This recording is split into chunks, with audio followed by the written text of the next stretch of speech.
विधायक रवि राणा ने किसानों की समस्या को लेकर सरकार से एक मांग की है, जिसकी जानकारी उन्होंने दी। असं आहे, महाराष्ट्रामध्ये पहिले मुख्यमंत्री आहे देवेंद्र फडणवीस यांनी 32,000 कोटीचा पॅकेज या ठिकाणी महाराष्ट्राला दिलाय। निसर्गाने साथ दिली नाही, निसर्गाने साथ दिल्यामुळं शेतकऱ्याची पूर्ण जमीन उद्ध्वस्त झाली, पीक उद्ध्वस्त झाले।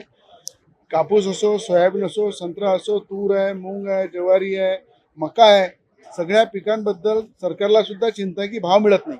म्हणून सरकारला मी स्वतः केलेली आहे की पेरणीपासून तर कापणीपर्यंत जो खर्च शेतकऱ्याला येतो त्याचा 1.5 हमी भाव हा शेतकऱ्यांना मिळाला पाहिजे। आणि ज्या ठिकाणी जेवढ्या एपीएमसी आहे त्या एपीएमसी मध्ये खऱ्या अर्थानं काही व्यापारी त्या ठिकाणी येऊन आपला कब्जा करतात, त्या व्यापाऱ्यांना बाहेर काढलं पाहिजे आणि शेतकऱ्याचा माल एपीएमसी मध्ये ठेवला पाहिजे आणि पेरणीपासून तर कापणीपर्यंत 1.5 हमी भाव हा शेतकऱ्याला मिळाला पाहिजे।